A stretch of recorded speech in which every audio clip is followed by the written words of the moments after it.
Hi, my name is Minna Crichton. Welcome to my channel, Authentic Ingenuity Entrepreneur. Okay, this channel entails authentic, true, real life incidents and events from my personal journey. This channel's mission and purpose and main purpose is dedicated to help human trafficking awareness, life skill and safety tips, and learning the basics of the laws that protects us as individuals and being an authentic CEO of your life and personal journey. And also to help you learn how to make astute, positive decisions and judgments. Okay, the reality is there is a price to pay for genuine authenticity.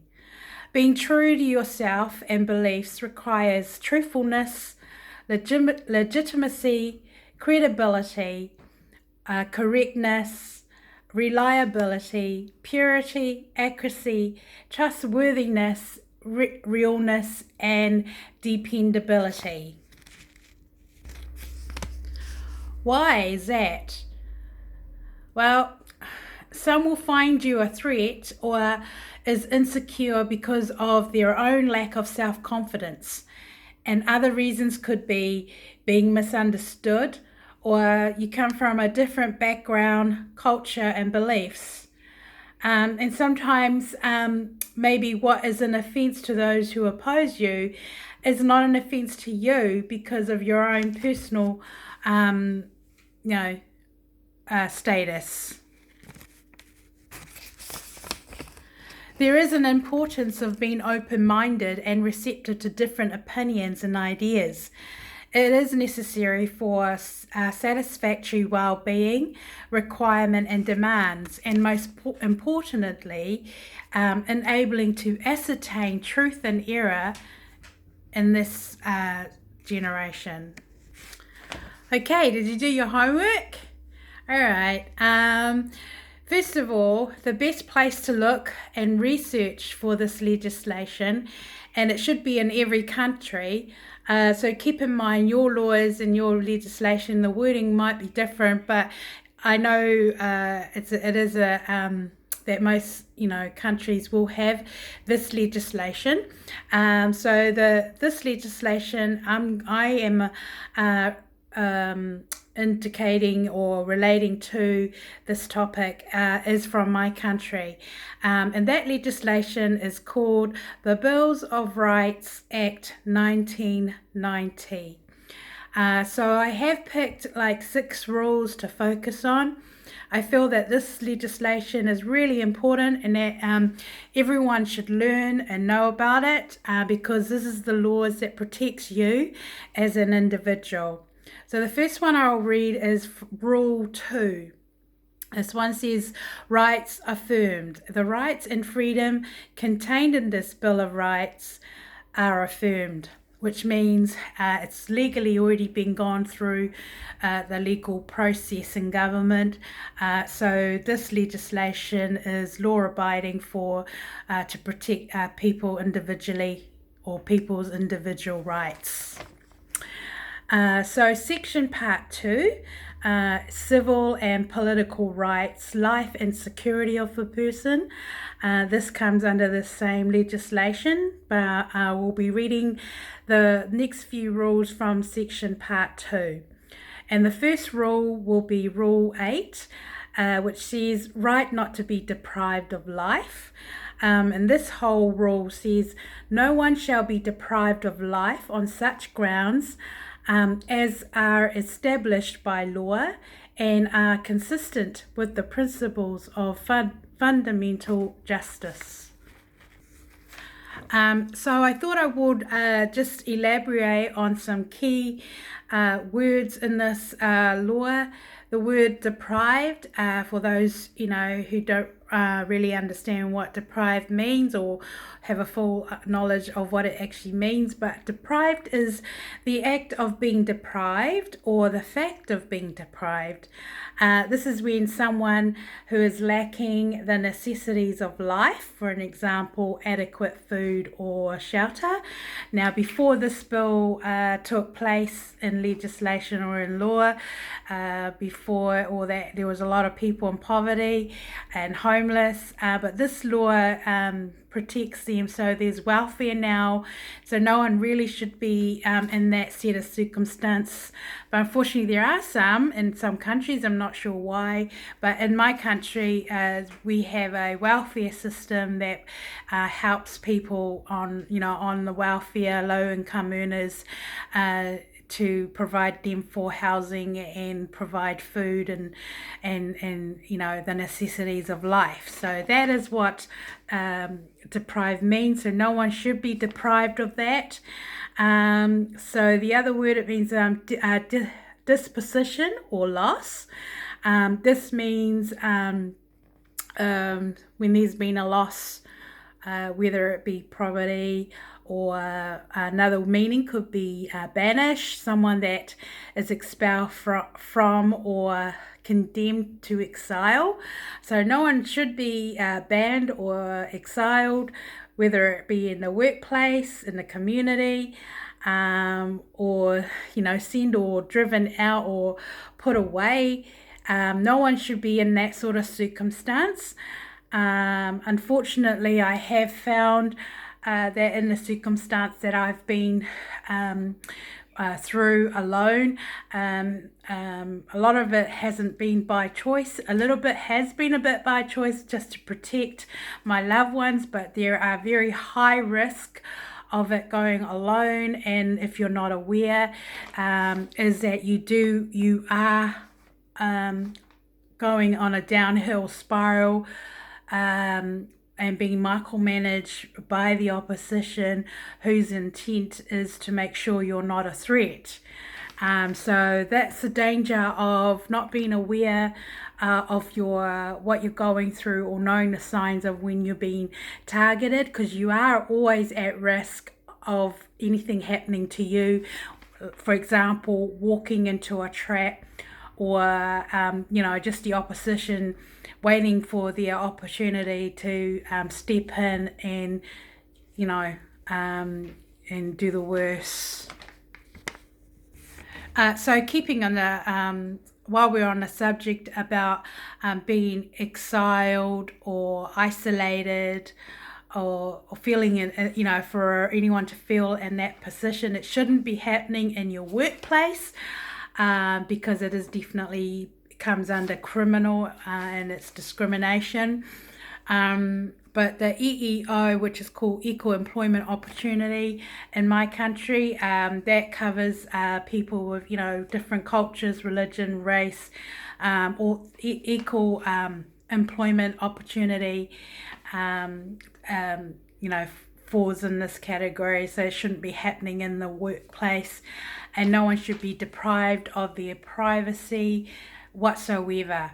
So what's happened to me, because I'm a private person anyway, like I've always said, something for my privacy to be gone has to happen to allow what has happened to me that has been out of my control. Proportionate. Okay, rule number 9, right not to be subjected to torture or cruel treatment. Okay, everyone has a right not to be subjected to torture or cruel, degrading and disproportionate severe treatment or punishment. Okay, so I thought I'd elaborate what cruel means, and everybody knows what cruel means. So this is like the willful or knowingly causing pain or distress to others.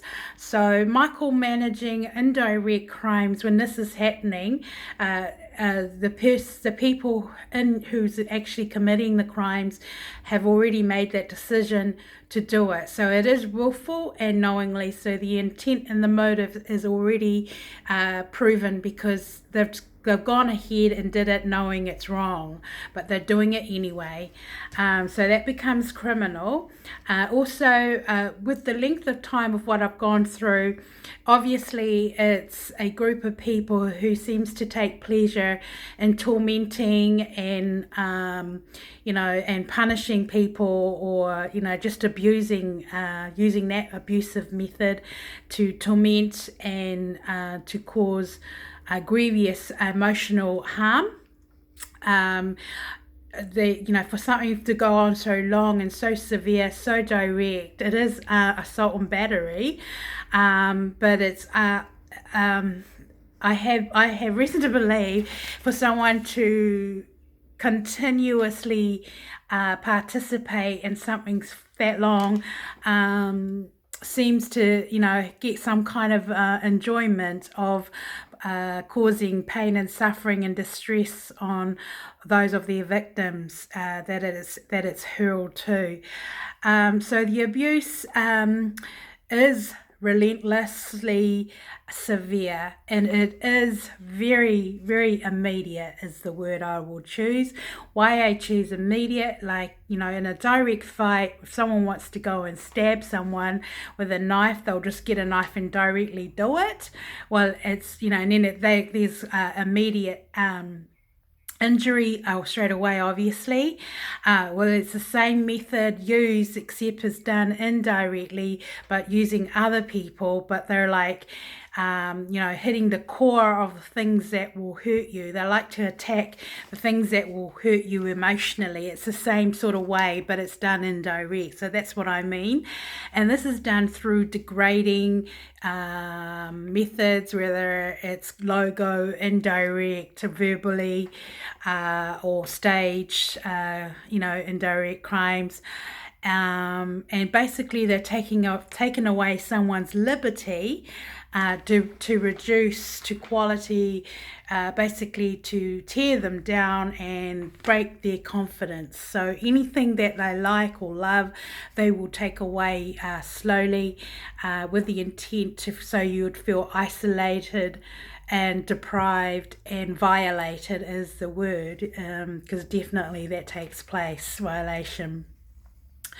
So that's the sort of things that what has happened to me historically. And they also like to, what I have found with this serial cyber project, or whatever the opposition wants to call it, they tend to do the opposite. For example, they want to get someone, they attack your weaknesses and your flaws, and everybody has got them, even they've got them. But they like to, belittle you, make you feel like, useless, or the purpose for it, I have found, is to drive the victim to get into a depression mode. It's purpose to make them feel depressed and hurt and battered and helpless. So that is what I have found with what has happened or what I've been through. And you'll find most victims do repeat exactly the same kind of abuse, of isolation, of, feeling helpless or just being vulnerable. But the people that are behind it, it is a very demonic, evil force to be destructive. So if you don't know the difference of what is natural or what isn't natural, it's easy to accept what you're going through as if it is natural when it's not, if you can understand what I'm saying. But if you know what to do, if you know your laws for your justice, that's the only way you can fight back, is in the justice system. But I have found that these people do attack your weaknesses. So if your weaknesses is lust, and everybody knows what lust is, they will attack that. So you could be set up in a relationship that is not natural. Some religion and some cultures believe in arranged marriages. I don't believe in arranged marriages. I believe in, things to be natural. That's just, it is for me. But that doesn't give those people the right to go ahead and plan people's lives and get involved in their love life and do premeditated stuff, and try and worm their way in, and without the person's knowledge. Now, if the person's knowledge is aware, if the person is aware and very well aware of what was happening, and that's, and consents to it, that's a different story. But if one of the parties have no idea that's happening, or want, or have allowed someone to to know about those intimate emotions about them, that's a privacy breach, and that's stepping over a territory, somebody else's personal space, which is a breach. But I have found with what's happened to me that there has been an immediate interference even to that. It's like they're right in my space, causing havoc or stress, or trying to, obviously. But for someone to be able to do that, you have to be, for someone to be able to intimately and be brutally abused severely emotionally to drive you, to get you upset and distress, they'd have to have your house bugged. They would have to be breaking every single law that protects any human, which makes it human trafficking by force. So it is definitely a unlawful scientific experiment when you haven't consented to it, of some sort, because torture is also involved. So if you don't know the difference, the pain and suffering that's been caused to you is, if you know the difference, whether you're being micromanaged or natural, could be getting upset and just doing exactly what the opposition wants you to do because I've planned it. But if you know that it's not natural, it just changes everything, the way you think and how you handle yourself at the time or during the time. But I have found that once your privacy's gone and you're subject to something, you are subject to some sort of subjugation to bring you under control or enslavement. So if your privacy's gone and you don't know, and it could be anybody, like could be a gang member, could be, someone who's stolen off you, or, but yeah, so that's what happens if you're not aware of your environment. But it does entail, I have found, cloning. So that's where the substitutes are used and your family members are used, and then there's division in your private life, and it becomes dangerous for you and your family members and your friends, and it becomes like a big brother system, and it's, in one word, it's an invasion of privacy. All right, number 10 is right not to be subjected to medical or scientific experimentation. Take away that law. If anything happens to you like what I've gone through, that is what you call human trafficking by force, or a scientific experiment without your consent, and it is illegal. But this is what that law protects you for. So you can use that against anyone who's done that to you in the criminal jurisdiction. But it's basically what they do, and what they've done to me is like taking apart a car and taking the bits and pieces out of a car and then putting it back together. But that's what they've done with me, with digging up my past. And so they've endangered me, they've deleted my past, and the opposition historically has taken advantage of my circumstances. And yeah, so that's what's happened.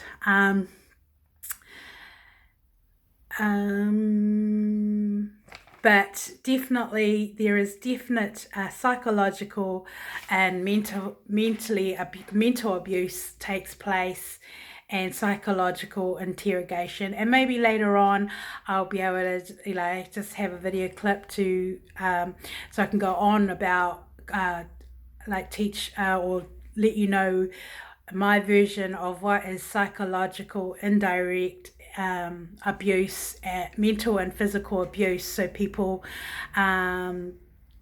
can understand what it is, because if you don't know these things, you could think to yourself that you're losing it or something's wrong with you, when in actual fact nothing is wrong with you, but you are being micromanaged and you're definitely under serious acute set of circumstance where you are being micromanaged.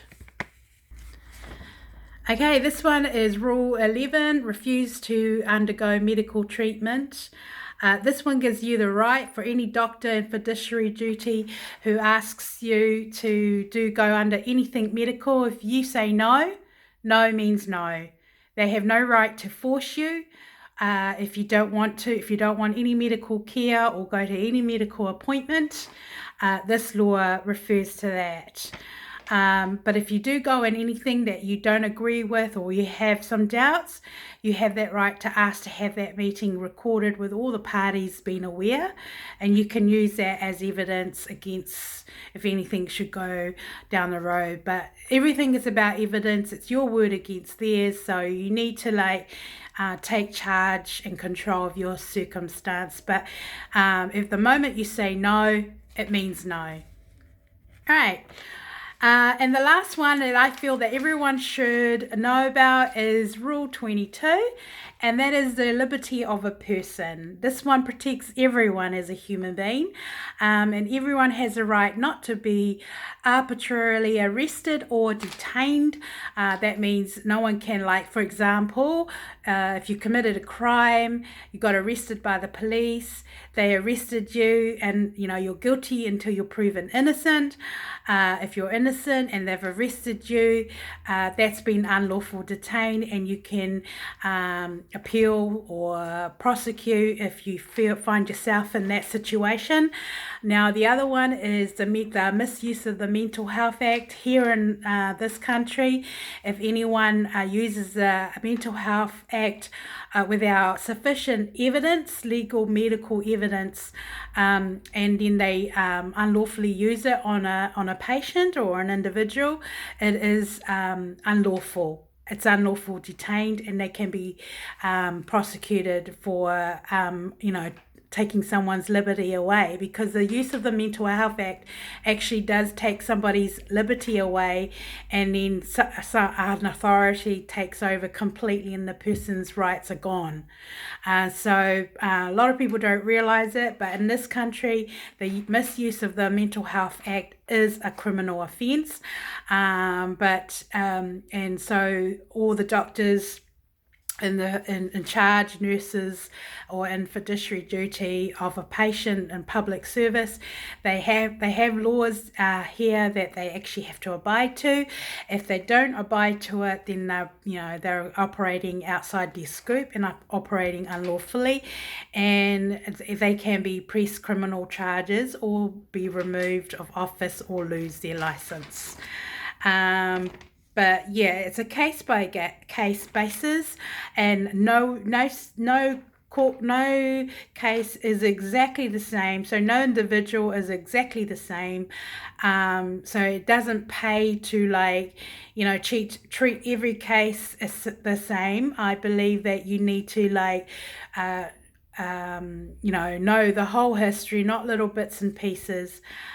Because at the end of the day, somebody will be made liable if there was any serious wrongdoing or complaints. But if that happens, you can use the complaint system, and then you can take it through court. So I'll leave it at that. I hope you've enjoyed this little video clip. I'm sorry it's gone longer than I've expected, but I just wanted to keep it to the point. And but this legislation is a legislation that everyone should know. I've only just picked out just a few rules that everyone should know. They're just the basics. But if you read through the whole legislation, it covers many other areas that will help you. If you have any problems. So if anyone approaches you, you can just exercise your power by just like quoting, using those rules. Unfortunately, many companies, even the government agencies have, they've got all this new system going where they have their own policies, but their policies has to be in relation to the laws that are on the websites for the public. And if they're outside that, it is actually a criminal offence when anything that is unlawful. And they have to have supportive medical evidence, and they have to make sure that they do not make a mistake, because one little mistake, it's not going to be good for either party.